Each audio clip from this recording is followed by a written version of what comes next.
Hi friends, welcome to my channel. ఈరోజుటి video చాలా ఇంట్రెస్టింగ్గా ఉందండి. వీడియోని ఎక్కడ స్కిప్ చేయకుండా ఎండ్ వరకు చూసేయండి. ఇక కమలాకర్ ఇలా అంటూ ఉంటాడు, రేపు సూరి మామ మ్యారేజ్ ప్రూఫ్తో వస్తున్నాడు, ఏం చేద్దాం అప్పుడు, గాజులు కట్టుకొని కూర్చుందామా అని అంటుండగా వైజయంతి ఆ సూరి గనక కౌశికిని కలిస్తే ఇంకేమైనా ఉందా, కౌశికి మడి కట్టుకొని కూర్చుంటుంది, వాన్నే పెద్ద కొడుకుగా పరిచయం చేస్తుంది అని వైజయంతి అంటుండగా అదంతా జరగకముందే వాణ్ణి నేను చంపేస్తా అని యువరాజ్ వెళ్తూ ఉండగా, ఇక ఆగు యువరాజ్, చంపాల్సింది కేదార్ని కాదు, కేదార్ ధైర్యాన్ని, నమ్మకాన్ని, జీవితాన్ని, భవిష్యత్తుని, తన తోడుని అని అంటుండగా ఇక అందరూ షాకింగ్గా చూస్తూ ఉంటారు. ఇక బూచి ఇలా అంటుంటారు, మీరు మాట్లాడేది తెలుగే అని నాకు అర్థమవుతుంది, కానీ అసలు ఎవరి గూర్చి చెప్తున్నారో అర్థం కావట్లేదు,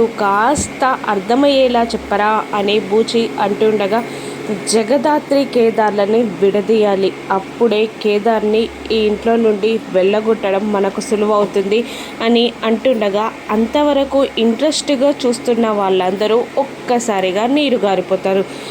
ఇక నిషి ఇలా అంటూ ఉంటుంది, మీరేదో ఇంట్రెస్టింగ్ విషయం చెప్తారనుకుంటే మాకు తెలిసిందే మీరు చెప్పారు, వాళ్ళని విడదీయడానికి మేము చేయని ప్రయత్నమూ లేదు, ప్రతిసారి ఓడిపోతూనే వస్తున్నాం మామయ్య అని నిషి అంటుంటుంది. అప్పుడు ఇలా అంటాడు కమలాకర్, మనుషులు రెండు రకాలు, ఎదురుగా వెళ్ళి పోరాడే రకం ఒకరు, తడి గుడ్డతో గొంతు కోసే రకం రెండో వాళ్ళు, నేను రెండో రకాన్ని అని అంటూ తెలివితో పోరాడాలి అని చెప్తూ కమలాకర్ వెళ్ళిపోతాడు. ఇక ఇలా అంటూ ఉంటుంది కాచి, మా డాడీ ఒక్కసారి ఏదైనా ఫిక్స్ అయ్యాడంటే చేసే తీరుతాడు అని అంటూ ఉంటుంది కాచి. ఇక వైజయంతి కూడా ఇలా అంటూ ఉంటుంది, కమలాకర్ కనుక నిజంగా సక్సెస్ అయితే ఒకే దెబ్బకి రెండు పిట్టలు ఎగిరిపోతాయమ్మి అని వైజయంతి నిషితో అంటూ ఉంటుంది. ఇక అందరూ రాత్రి డిన్నర్ చేయడానికి కూర్చుంటారు.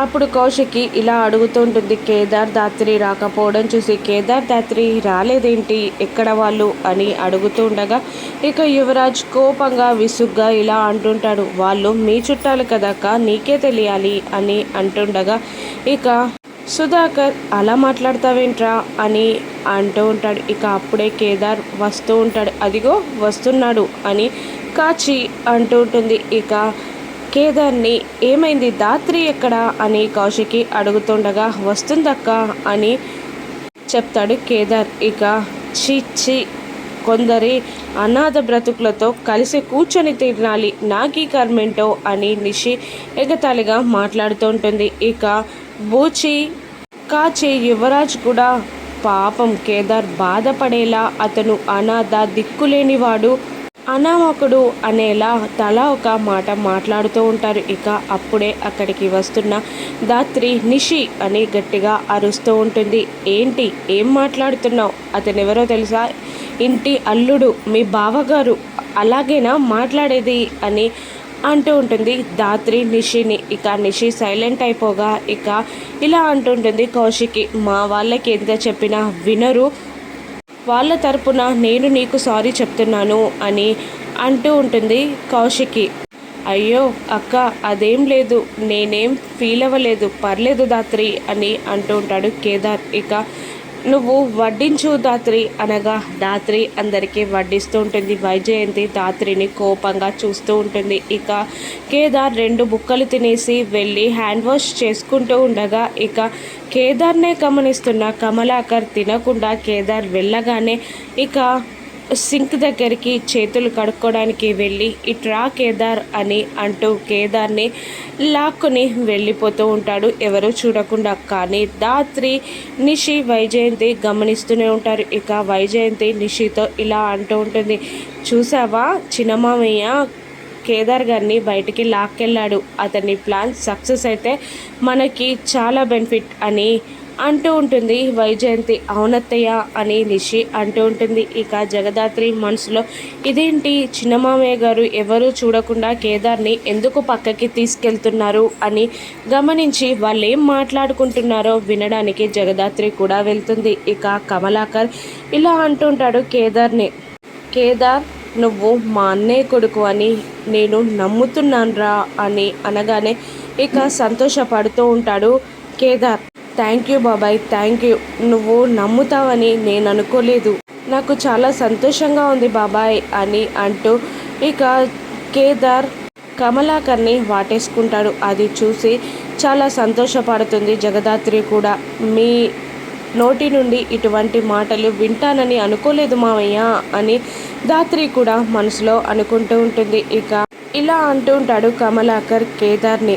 నేను ఒప్పుకోవడమే కాదురా, మా అన్నయ్య కూడా నలుగురి ముందు నువ్వు తన కొడుకని ఇంటి వారసుడని ఒప్పుకునేలా నేను చేస్తాను అని కమలాకర్ అంటుండగా ఇక చాలా సంబరపడిపోతూ ఉంటాడు కేదార్. ఇక దాత్రి ఆలోచనలో పడుతుంది. ఇక ఇలా అంటుంటాడు కమలాకర్, కానీ దానికి నువ్వు ఒక్క చిన్న పని చేయాలి, కానీ అది నీకు చాలా కష్టమైన పని, నువ్వు చెయ్యలేవని అనుకుంటున్నాను అని కమలాకర్ అంటుండగా, లేదు, ఈ కుటుంబానికి నేను దగ్గరవుతాను, నాన్న వాళ్ళు నాకుంటారు, నా కుటుంబం, నాన్న, నా తోడు అందరూ నాకుంటారు అంటే ఎంత కష్టమైనా నేను చేస్తాను, నా ప్రాణాన్నైనా నేను ఇవ్వడానికి సిద్ధంగా ఉన్నాను బాబాయ్ అని కేదార్ అంటుండగా, లేదు, ఒక చిన్న నిజం ఒప్పుకుంటే చాలు అని అంటూ ఉంటాడు కమలాకర్. ఇక ఏంటి బాబాయ్ ఆ నిజం అని అంటూ ఉంటాడు కేదార్. ఏం లేదు, నీకు జగదాత్రికి పెళ్ళి అవ్వలేదు అని నిజం నువ్వు ఒప్పేసుకుంటే చాలు, అందరి ముందు ఒప్పుకుంటే చాలు, నీకు దాత్రికి పెళ్ళవ్వలేదని నాకు తెలుసు, నువ్వు అన్నయ్య కొడుకు అని నిరూపించడానికి ఒక అబద్ధం పెళ్లితో ఈ ఇంట్లోకి వచ్చారని కూడా తెలుసు అని కమలాకర్ అంటూ ఉండగా ఇక దాత్రి కేదార్లు షాక్ అవుతూ ఉంటారు. ఇంకా ఇలా అంటుంటాడు కమలాకర్, ఒక అబద్ధంతో ఒక నిజాన్ని ప్రూవ్ చేయాలి అనుకోవడం చాలా తప్పు, అబద్ధానికి నిజం ఎప్పుడు తోడవడు, అవి రెండు ఒకే దగ్గర ఎప్పుడు ఉండవు, అందుకనే చెప్తున్నాను, నువ్వు పెళ్ళి చేసుకోలేదు, నీకు దాత్రికి పెళ్ళి జరగలేదు అని అందరి ముందు ఒప్పేసుకుంటే అన్నయ్య నిన్ను కొడుకుగా ఒప్పుకునే ప్రయత్నం నేను చేస్తాను, ఒప్పుకునేలా చేస్తాను అని అంటూ ఉంటాడు కమలాకర్. ఇక కేదార్, లేదు బాబాయ్, మీరేదో భ్రమపడుతున్నారు, నేను దాత్రిని నిజంగా పెళ్లి చేసుకున్నాను అని అంటుండగా, లేదురా, మీరిద్దరికీ పెళ్ళి కాలేదని నాకు తెలుసు అని అంటూ ఉంటాడు కమలాకర్. లేదు, నిజంగా నేను దాత్రిని ప్రేమించి పెళ్లి చేసుకున్నాను, మీకు అర్థమయ్యేలా ఎలా చెప్పాలో నాకు అర్థం కావట్లేదు అని అంటూ ఉంటాడు కేదార్. కాదు, నీకు ఏది కావాలో నిర్ణయించుకో, ఈ కుటుంబమా, ఈ ఇంటి వారసత్వమా, లేదంటే నీ అబద్ధపు పెళ్ళియా, నీకు పెళ్ళి కాలేదని చెప్పు, నీకు వారసుడిగా ఒప్పుకునేలా చేసి ఆ తర్వాత మంచి అమ్మాయిని చూసి నేను పెళ్లి చేస్తాను, అంతేకాదు జగదాత్రిని ఈ ఇంట్లో కోడలిగా ఎవరు ఒప్పుకోరు, ఎందుకో తెలుసా, తను ఒక హంతకురాలి కూతురు కాబట్టి తనని ఈ ఇంటి కోడలిగా ఎవరు ఒప్పుకోరు, మీ అబద్ధపు పెళ్ళిని నువ్వు బయట పెట్టేస్తే నీ వారసత్వాన్ని నేను నీకు ఇప్పిస్తాను అని కమలాకర్ అంటూ ఉండగా ఇక కేదార్ కోపంగా ఇలా అంటుంటాడు, మీకు ఏం చెప్పాలో నాకు అర్థం కావట్లేదు, దాత్రిని నేను పెళ్లి చేసుకున్నాను, అయినా దాత్రి నా పక్కన లేకపోతే ఈ కుటుంబం కూడా నాకు అవసరం లేదు, దాత్రియా ఈ కుటుంబమా అని అడిగితే నాకు దాత్రియే కావాలి అంటాను, ఇంకొక మాట, దాత్రి వాళ్ళ అమ్మని ఇంకొకసారి అంతకురాలు అంటే బాగుండదు బాబాయ్ అని అంటూ కోపంగా కేదార్ వెళ్ళిపోతాడు. ఇక దాత్రి కూడా ఏంటి కేదార్ ఇలా మాట్లాడుతున్నాడు అని అంటూ అక్కడి నుండి వెళ్ళిపోగానే యువరాజ్, వైజయంతి అక్కడికి వస్తారు. ఏమైంది మరిది అని అడుగుతుండగా, ఒప్పుకున్నాడా బాబాయ్ అని యువరాజ్ అడుగుతూ ఉంటాడు. లేదురా, అంత ఈజీగా ఒప్పుకుంటాడా, కానీ వాడు ఒప్పుకునేలా చేయడానికి నేను ఇంకా ఏదైనా చేస్తాను అని కమలాకర్ కూడా అక్కడి నుండి వెళ్ళిపోతాడు. ఇక దాత్రి కేదార్ దగ్గరికి వచ్చి, ఏం చేసావు కేదార్, నువ్వు అసలు మామయ్య నీ దగ్గరికి వచ్చి నిన్ను వారసుడిగా ఈ ఇంటికి పరిచయం చేపిస్తాను అంటే అలా మాట్లాడి వచ్చేసావేంటి అని అంటుండగా, ఏం మాట్లాడుతున్నావు దాత్రి నువ్వు, ఆయన ఏమన్నారో తెలుసా, కుటుంబం కావాలి అంటే నిన్ను వదులుకోమన్నారు, అసలు నీకు అర్థమవుతుందా, నేను పెళ్ళి కాలేదు అని చెప్పిన మరుక్షణమే నువ్వు అబద్ధం చెప్పావని, నువ్వు మోసం చేశావని ఈ ఇంట్లో నుండి నిన్ను గెంటేస్తారు దాత్రి, నువ్వు నా పక్కన లేని జీవితాన్ని నేను ఊహించుకోలేను ధాత్రి అని అంటూ ఉంటాడు కేదార్. ఇక ధాత్రి ఇలా అంటుంటుంది, అలా మాట్లాడతావేంటి కేదార్, నువ్వు వారసుడివని ఒప్పుకున్నాక మనకి పెళ్ళి జరగలేదని చెప్పి నేను ఎప్పటికైనా వెళ్ళిపోయేదాన్నే కదా అని ధాత్రి అంటుండగా ఇక కేదార్ కంటనిటితో ఏడుస్తూ ఉంటాడు. ఇలా అంటుంటాడు, నువ్వు లేని కుటుంబం నాకు అవసరం లేదు. నువ్వా కుటుంబమా అంటే నాకు నువ్వే కావాలి అంటాను. నువ్వు నాన్న కుటుంబం అందరూ కావాలి నాకు, కానీ నీతో పంచుకోలేని జీవితం నాకు అవసరం లేదు ధాత్రి.